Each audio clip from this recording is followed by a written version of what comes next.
మన DNA TV, మన రాష్ట్రం, మన ఛానల్. ఆంధ్రప్రదేశ్ ప్రభుత్వం సక్సెస్ఫుల్ గా 2 years గవర్నమెంట్ కంప్లీట్ చేసింది. ఈ నేపథ్యంలో ఆంధ్రప్రదేశ్ ప్రభుత్వం ఏ విధంగా ముందుకెళ్తుంది అనే అంశానికి సంబంధించి రాష్ట్ర మంత్రి కొల్లు రవీంద్ర గారు ఉన్నారు. నమస్కారం సార్. నమస్కారం సార్, మీరు మొత్తానికి 2 years రాష్ట్ర మంత్రిగా కూడా పరిపాలన బాధ్యతలు నిర్వహించారు. ఈ నేపథ్యంలో రాష్ట్ర పరిపాలన ఎలా ఉంది, మీరు ఎటువంటి సవాళ్ళు ఎదుర్కొన్నారు? రాష్ట్ర ప్రజలందరూ కూడా మరొకసారి శుభాకాంక్షలు తెలియజేస్తాను. ఎందుకంటే 5 సంవత్సరాలు విధ్వంసంతో రాష్ట్రాన్ని సర్వనాశనం చేసి ఒక బుల్డోజ్ చేశారు మొత్తం రాష్ట్రాన్ని అంతా కూడా.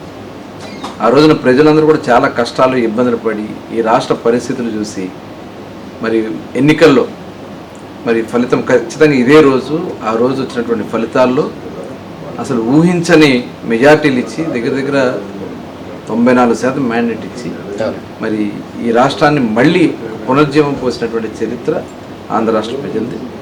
ఆ రోజు నుంచి మరి ప్రజలకు ఇచ్చినటువంటి ప్రతి హామీని నిలబెట్టుకోవాలని గౌరవ ముఖ్యమంత్రి చంద్రబాబు నాయుడు గారు కానీ, ఉప ముఖ్యమంత్రి వారు పవన్ కళ్యాణ్ గారు కానీ, లోకేష్ గారు కానీ మరి అహర్నిశలో కష్టపడుతూ ఇవాళ రాష్ట్రాన్ని ముందుకు తీసుకెళ్ళడం, మనకి కేంద్రం నుంచి కూడా సపోర్ట్ చేయటం, మరి మోడీ గారు ఇవాళ మనకి ఏదైతే ఇచ్చినటువంటి ప్రతి హామీని స్టీల్ ప్లాంట్ నిలబెట్టడం కానీ, రైల్వే జోన్ ఇవ్వడం కానీ, అట్లాగే మనకి అమరావతికి నిధులు ఇవ్వడం కానీ, అలాగే మనకి అడిగిన ప్రతిదీ పోలవరం కానీ, అట్లాగే మనకి రాయలసీమ ఏరియాలో ప్రాజెక్ట్ అన్ని కంప్లీట్ చేసుకోవడానికి నిధులు కేటాయింపు చేయడం కానీ, అట్లాగే అక్కడ ఒక డిఫెన్స్కి సంబంధించినటువంటి సంస్థలు కానీ, ఇవాళ ఆటోమొబైల్ రంగాన్ని రాయలసీమ ప్రాంతంలో ఇవాళ చాలా వేగవంతంగా ముందుకెళ్తాం. రాష్ట్రంలో ఉన్నటువంటి అన్ని ప్రాంతాల్లో కూడా ఇవాళ ప్రజలు సంతోషంగా ఉన్నారు. అదే కాకుండా సంక్షేమ కార్యక్రమాలు, ముఖ్యంగా పెన్షన్లు దగ్గర 64 లక్షల మందికి పెన్షన్లు మరి ప్రభుత్వం వచ్చిన వెంటనే వాళ్ళకి 1000 రూపాయలు పెంచి అదనంగా ఏప్రిల్, మే, జూన్ కూడా కలిపి జూలై 1న మనం 4000 రూపాయలు చొప్పున, 10,000 రూపాయలు చొప్పున, వికలాంగులకి 6,000 రూపాయలు చొప్పున, అలాగే 15,000 రూపాయలు పూర్తిగా బెడ్ రిడన్ అయితే ఇవాళ దగ్గర 65,000 కోట్ల రూపాయలు ఒక పెన్షన్లకు ఖర్చు పెట్టాం. అన్నదాత సుఖీభవ, తల్లికి వందనం 10,000 కోట్ల రూపాయలు ఇవాళ ఇస్తూ ఉన్నాం. అట్లాగే ఆటో డ్రైవర్లకి డబ్బులు, అదేవిధంగా free bus, free gas cylinders, మత్స్యకార సేవలు, ఇలా ఎస్సీలకి, ఎస్టీలకి, బీసీలకి మరి ఇవాళ కార్పొరేషన్లన్నీ కూడా మళ్ళీ రివైవల్ చేస్తూ ఉన్నాం. ఇవన్నీ కూడా రాష్ట్రాన్ని అన్ని విధాల ముందుకు తీసుకెళ్ళినాయి. ఆ రోజు రాష్ట్రం వైపు చూడాలంటే భయపడ్డారు, పరిశ్రమలు రావాలంటే భయపడ్డారు. ఇవాళ దగ్గర 25 లక్షల కోట్ల రూపాయలు పెట్టుబడులు తీసుకొచ్చి భారతదేశంలోనే అత్యధిక మరి 25% ఇన్వెస్ట్మెంట్ ఒక ఆంధ్ర రాష్ట్రమే తీసుకురావచ్చినటువంటి ఘనత.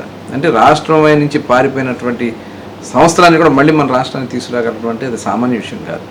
మరి ఇవాళ ఇన్ని కష్టాలు ఒక పక్క చూస్తే మనకు వచ్చే ఆదాయం జీతాలకే సరిపోవట్లేదు. కానీ ముఖ్యమంత్రి గారి యొక్క పరిపాలన దక్షతతో ఇవాళ ఇవన్నీ కూడా సాధించుకుంటూ వస్తున్నాం. సంక్షేమ కార్యక్రమాలు అందిస్తున్నాం.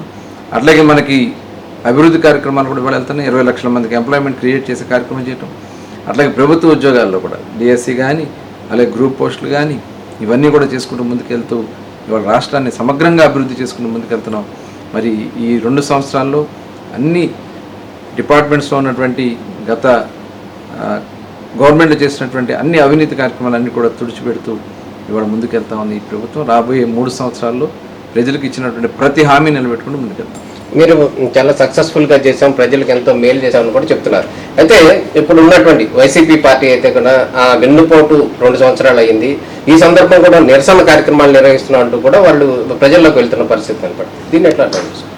151 మంది ఎమ్మెల్యేలు ఇస్తే ఆ రోజున ఏం చెప్పాడు ఆయన? ప్రభుత్వం మద్యపాన నిషేధం చేస్తాము, వచ్చిన వెంటనే చేస్తాను, లేకపోతే ఎన్నికల్లో పోటీ చేయను అన్నాడు. అది వెన్నుపోటు కదా? అట్లాగే మెగా ఎప్పటికప్పుడు డిఎస్సి ఎవ్రీ ఇయర్ కండక్ట్ చేస్తాడు, ఎవ్రీ ఇయర్ జాబ్ క్యాలెండర్ తెస్తాడు. యువతని మరి వెన్నుపోటు పొడచడం కాదా? అదే రకంగా మరి ఉద్యోగస్తులకి నేను వస్తే సిపిఎస్ రద్దు చేస్తానండి, అదెంత పని అన్న వారం రోజుల్లో చేస్తాను. ఏమైంది? అది వెన్నుపోటు కాదా? ఉద్యోగస్తులు వెన్నుపోటు కాదా? రైతాంగానికి మరి ఏ రకంగా నువ్వు రైతులకు పడినటువంటి కష్టాన్ని కనీసం పట్టించుకోవాలి, చివరికి భూములు లాగేసుకోవాలని ప్రయత్నం చేస్తావు, భూ హక్కు చట్టం తీసుకొచ్చావు. మరి అది వెన్నుపోటు కాదా?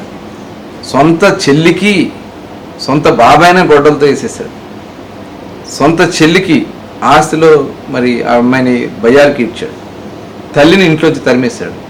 మరి ఆ కుటుంబానికి వెన్నుపోటు పొడిచినటువంటి వ్యక్తి ఇంక ఈ రాష్ట్రానికి ఏం చేస్తాడు? వెన్నుపోటుదారుడికి రోల్ మోడల్ జగన్మోహన్ రెడ్డి, ఒక గొడ్డల పార్టీ జగన్మోహన్ రెడ్డి పార్టీ.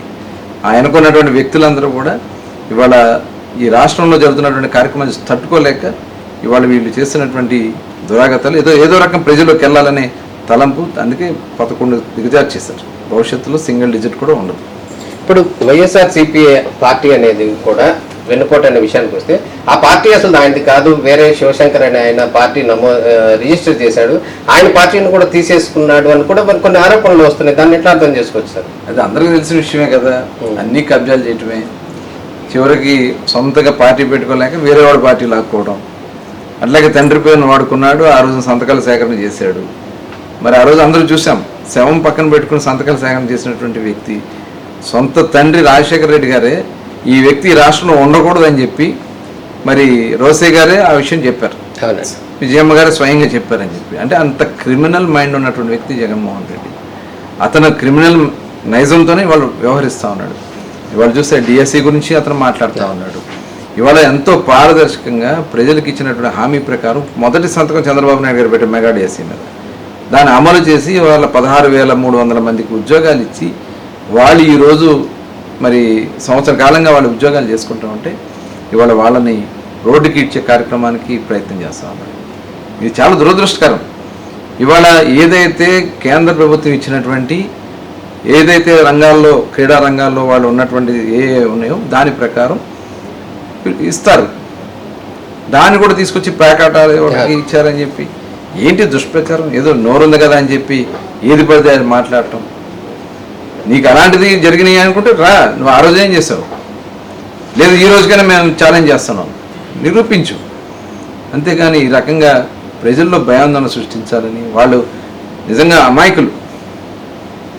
వాళ్ళందరూ కష్టపడ్డారు, చదువుకున్నారు, వాళ్ళు ఎగ్జామ్స్ రాసుకుని మెరిట్లో వచ్చినటువంటి వాళ్ళు. ఎక్కడా మేము తప్పు చేయలేదు, అంత మెరిట్లో చేసాం. ఇవాళ ఏ పోస్ట్ కూడా ఇవాళ ఈవెన్ మనం ఏదైతే అవుట్సోర్సింగ్లో తీసుకున్న పోస్ట్ కూడా మెరిట్ ప్రకారమే చేస్తాము.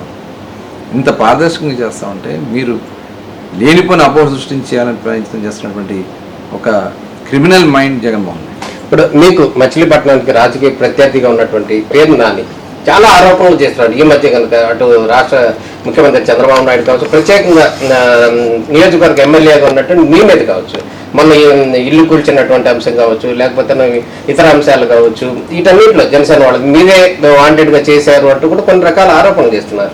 ఏదన్నా కానీ ప్రత్యేకంగా అయితే ముందు కొండవేంద్ర గారి పేరు చెప్తున్నారు. అంటే వాళ్ళకి ప్రజలే బుద్ధి చెప్పారు. ఇవాళ పోటీ చేసే దమ్ము లేక పారిపోయాడు, కొడుకుని పెట్టి ఏదో చేయాలని చూశాడు, ప్రజలే తిరస్కరించారు వాళ్ళని. ఇవాళ మేము చేస్తున్నటువంటి కార్యక్రమాలు చూసి తట్టుకోలేక ఇవాళ అతను ఏదో బురద జల్లాలని ప్రయత్నం చేస్తున్నాడు.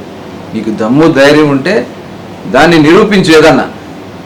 ఇవాళ ఇల్లు గురించి మాట్లాడుతూ ఉన్నాడు, ప్లాన్ లేకుండా ఇల్లు కడతారా? కానీ ఒక డిస్ప్యూట్ ఉన్నటువంటి ల్యాండ్లో అక్కడ ఇద్దరి మధ్యన తగదా ఉన్నప్పుడు వీళ్ళు కూర్చొని సెటిల్ చేయాల్సింది పోయి ఇవాళ ఇలాంటివి చాలా చేశాడు. పేరు నానినే అమాయకుల్ని ఇళ్ల స్థలాల పేరుతో దోపిడీ చేశాడు. గతంలో 2008లో కరగ్రహంలో ఇళ్ల స్థలాలు ఇస్తానని చెప్పి వాళ్ళందరూ అమాయకులు రోడ్లు ఇళ్లలో పని చేసుకున్నారు, పాచి పని చేసుకునే వాళ్ళు అప్పులు చేస్తే వాళ్ళు ఆత్మహత్యలు చేసుకున్నారు. ఇతను నమ్మి అక్కడ ఇల్లు కడితే వాడు కోట్లు వేసారు సైట్ ఓనర్. అట్లాగే ఇప్పుడు మరి రోడ్ల మీద ఉన్నటువంటి అమాయకుల మీద ఆ రోజున 130 అడుగులు పెట్టి రోడ్డు పెట్టేసి అవసరం లేకపోయినా బిల్డింగ్లు పగలగొట్టించాడు. మరి అటువంటి వ్యక్తి పేరు నాని. ఇవాళ ఆ స్థలంలో ఉన్నటువంటి డిస్ప్యూట్ని కేవలం మీరు అది ఆల్రెడీ 64 మందితో చేయించారు, వైసీపీ నాయకులే చేశారు అది రిజిస్ట్రేషన్.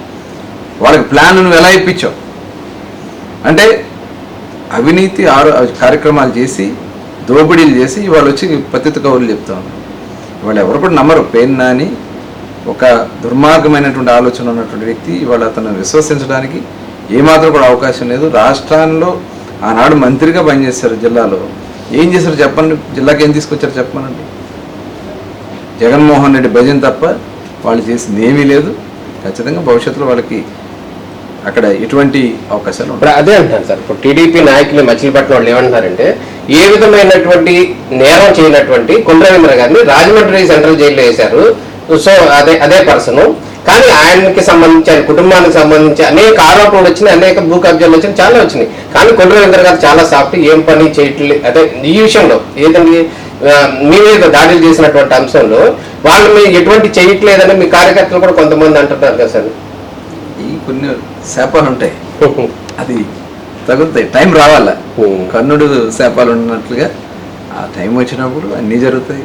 వేసి చూస్తామే. మేము ధర్మంగా పోతా ఉన్నాం. ధర్మం రక్షిత ఖచ్చితంగా దాంట్లో అనుమానం లేదు. ఆ ధర్మం ఖచ్చితంగా అతని పాపాలు నిండినప్పుడు ఖచ్చితంగా చర్యలు ఉంటాయి. ఆ చర్యలతో ఇక అతని జీవితంలో మళ్ళీ కుక్క తిప్పుకునే చర్యలు ఉంటాయి. అలాంటి చర్యలే జరుగుతాయి. ఎందుకంటే నేను ఏదో వాంటెడ్గా కక్షగా చేసేది కాదు. వాళ్ళు చేసినటువంటి ప్రతి తప్పు వాళ్ళని వెంటాడొద్దని ఈ సందర్భంగా చెప్తాను. అయితే ఇంకొక మాట సార్, లేటెస్ట్ గా కూడా డిప్యూటీ సీఎంగా ఉన్నట్టు పవన్ కళ్యాణ్ గారు కూడా హైదరాబాద్ వెళ్ళిన సందర్భంలో అనేక రకాల ఆరోపణలు వచ్చినాయి. ఏంటంటే 2 సంవత్సరాల గవర్నమెంట్ మనం సక్సెస్ గా నడిపాము, అయితే రాజధానిగా ఉన్నటువంటి అమరావతిలో నీళ్లు పడుతున్నాయి, ఆ నీళ్లు సరి చేసుకోండి ముందు అంటూ కూడా కొన్ని వల్గర్గా కామెంట్స్ వస్తున్నాయి. దీన్ని ఎట్లా అర్థం చేసుకోవచ్చు సార్? అంటే మనం ఇంకా రాజధాని కట్టుకోలేని పరిస్థితిలో అందరం తెలుగు వాళ్ళం, అందరం కూడా సమన్వయంగా ఒక రాష్ట్రాన్ని ఒకళ్ళు అభివృద్ధి చేసుకునే విధంగా ప్రయత్నం చేసుకుందాం, ఒకరికొకరు తోడుగా వెళ్దాం. అమరావతి ఇది ప్రజల రాజధాని, ప్రపంచానికి ఒక ఆదర్శం కాబోతోంది. ఇక్కడ జరుగుతున్నటువంటి నిర్మాణాలు నిజంగా మరి ప్రపంచంలోనే ఒక అద్భుతమైనటువంటి నిర్మాణాలు జరగబోతూ ఉన్నాయి. ఈ ప్రాంతానికి మీరు భవిష్యత్తులో మనం చూస్తాం, ఎక్కడా లేనటువంటి ఫుట్ఫాల్ రేపు ఇక్కడ రాబోతాం. ఇక్కడ జరుగుతున్నటువంటి నిర్మాణాలు కానీ, ఇక్కడ ఉన్నటువంటి బ్యూటిఫికేషన్ కానీ రేపు అసూయపడే రోజులు అతి దగ్గరలోనే ఉన్నాయి. వేచి చూడండి. అమరావతి రేపు ప్రపంచంలోనే ఒక బెస్ట్ ప్లేస్గా నిలబడిపోతాం. నారా లోకేష్ గారు, మీరు గతం నుంచి కూడా మీరు ఆయనతో చాలా సన్నిహితంగా గతం నుంచి కూడా తిరిగారు. గడిచిన 2 సంవత్సరాల్లో ఆయన పరిపాలన ఎట్లా ఉంది సార్? ఓవరాల్ గా ఆయన సక్సెస్ అయ్యాడని అంటున్నారు, దాన్ని ఎట్లా అర్థం చేసుకోవాలి? ఆయన ఇప్పుడే కాదు, గతంలో కూడా ఆయన 2017 నుంచి 14-19లో ఉన్నటువంటి గవర్నమెంట్లో 17 నుంచి ఆయన మంత్రిగా పనిచేశారు. అదే చాలా అద్భుతంగా పనిచేస్తారు. ఎందుకంటే మేము ఆ రోజు చూసాం, పంచాయతీరాజ్ మినిస్టర్గా అలాగే ఐటీ మినిస్టర్గా వారు చేసినటువంటి చొరవ, గ్రామాల్లో సీసీ రోడ్లు కానీ, మంచినీళ్ళ సదుపాయాలు కల్పించే దాంట్లో కానీ, వాటర్ ట్యాంక్ క్లీనింగ్ కానీ, ఎన్నో సంవత్సరాలుగా క్లీన్ చేయనటువంటి ట్యాంకులని క్లీన్ చేసి, అలాగే డ్రైనేజీల విషయంలో కానీ ఆయన చేసినటువంటి చొరవ అద్భుతం. అట్లాగే ఐటీ శాఖ మంత్రిగా ఆ రోజున అనేక సంస్థలు తీసుకొచ్చి చేసినటువంటి కార్యక్రమం కూడా అద్భుతంగా చేశారు. కానీ ఆయన్ని చాలా అపహాస్యం చేశారు. నిజంగా ఇంకొక మనిషి అయితే తట్టుకోలేడు, అంత భయంకరంగా ఆయన ట్రోల్ చేశారు, కామెంట్స్ చేశారు, చాలా బాధ కలిగించారు. అయినా సరే మరి ఆయన ఒక నిప్పులాగా అపోజిషన్లో ఆయన మార్చుకోవడమే కాకుండా ఆయన ఇవాళ ఒక అద్భుతం, భారతదేశంలోనే ఒక అద్భుత నాయకుడిగా ఎదగబోతా ఉన్నాడు. వారు చేసినటువంటి స్ఫూర్తి, ఇవాళ ఆంధ్ర రాష్ట్రంలో వచ్చినటువంటి పెట్టుబడుల్లో ఆయన పాత్ర కీలకం. ఇవాళ వచ్చినటువంటి సంస్థలు గూగుల్ కానీ, అలాగే ఆర్సెలర్ మెటల్ కానీ, ఇవాళ వచ్చినటువంటి బుల్లెట్ కానీ, ఇవాళ వస్తున్నటువంటి కేంద్రం ఇచ్చినటువంటి ఏదైతే మన డిఫెన్స్కి సంబంధించినటువంటి రాకెట్స్ కానీ, ఇవన్నీ కూడా ఆయన చేసినటువంటి అద్భుతమైనటువంటి ప్రయత్నాలు, ఆ ఇన్వెస్ట్మెంట్లు మన రాష్ట్రానికి రావడం, అలాగే ఇవాళ తెలుగువారి గౌరవాన్ని కూడా తీసుకొచ్చారు ఆయన చేసినటువంటి చొరవ దీనివల్ల. ఇవాళ ప్రధానమంత్రి గారు కూడా ఆయన పనితనాన్ని ఇవాళ చూసి ఆయన మెచ్చుకుంటా ఉన్నారు. నిజంగా భారతదేశంలో 25% పెట్టుబడులు తీసుకురావడం మామూలు విషయం కాదు.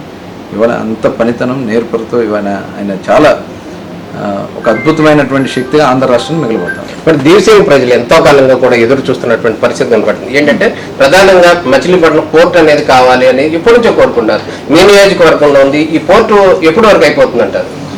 ఇవాళ కృష్ణా జిల్లా ఒక అద్భుతమైనటువంటి అవకాశాలు వచ్చినాయి. ఇవాళ మచిలీపట్నం పోర్టు కానీ, అలాగే ఈ పోర్టు ద్వారా మనకి రైల్వే లైన్ కానీ, మచిలీపట్నం టు రేపల్లి రైలు మార్గం వల్ల కానీ, అట్లాగే హైవేస్ ఇవాళ మనం 216 ఏదైతే ఉందో అది కూడా 4 లైన్ కాబోతా ఉంది.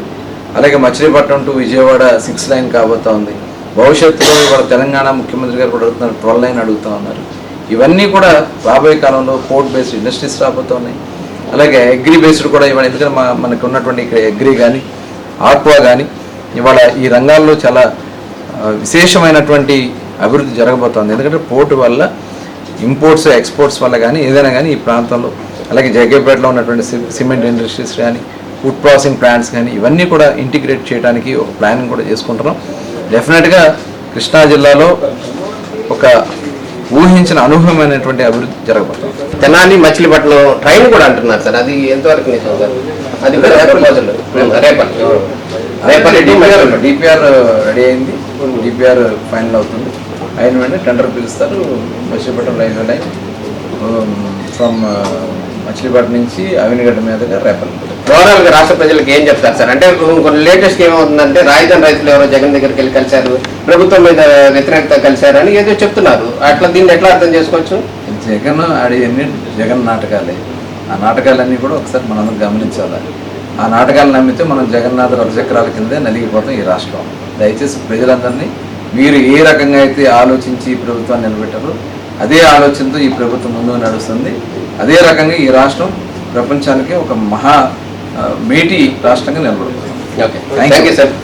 ఇది రాష్ట్ర మంత్రివర్యులు కొల్లు రవీంద్ర గారు చెప్తున్నారు. ఆంధ్రప్రదేశ్ సంక్షేమ రంగంలో ఆంధ్రప్రదేశ్ ముఖ్యమంత్రిగా ఉన్నటువంటి నారా చంద్రబాబు నాయుడు, డిప్యూటీ సీఎంగా ఉన్నటువంటి పవన్ కళ్యాణ్, నారా లోకేష్ గారు, వీరి నేతృత్వంలో కూడా ఆంధ్రప్రదేశ్ ప్రభుత్వం దిగ్విజయంగా సక్సెస్ఫుల్ గా ముందుకు వెళ్తుందని కూడా చెప్తున్నారు. అదేవిధంగా రాష్ట్ర ప్రజలందరూ కూడా సంక్షేమ ప్రభుత్వాన్ని ఆదరించాలని చెప్పి రాష్ట్ర మంత్రివర్యులు కొల్లు రవీంద్ర గారు కోరుతున్నారు. Thank you sir.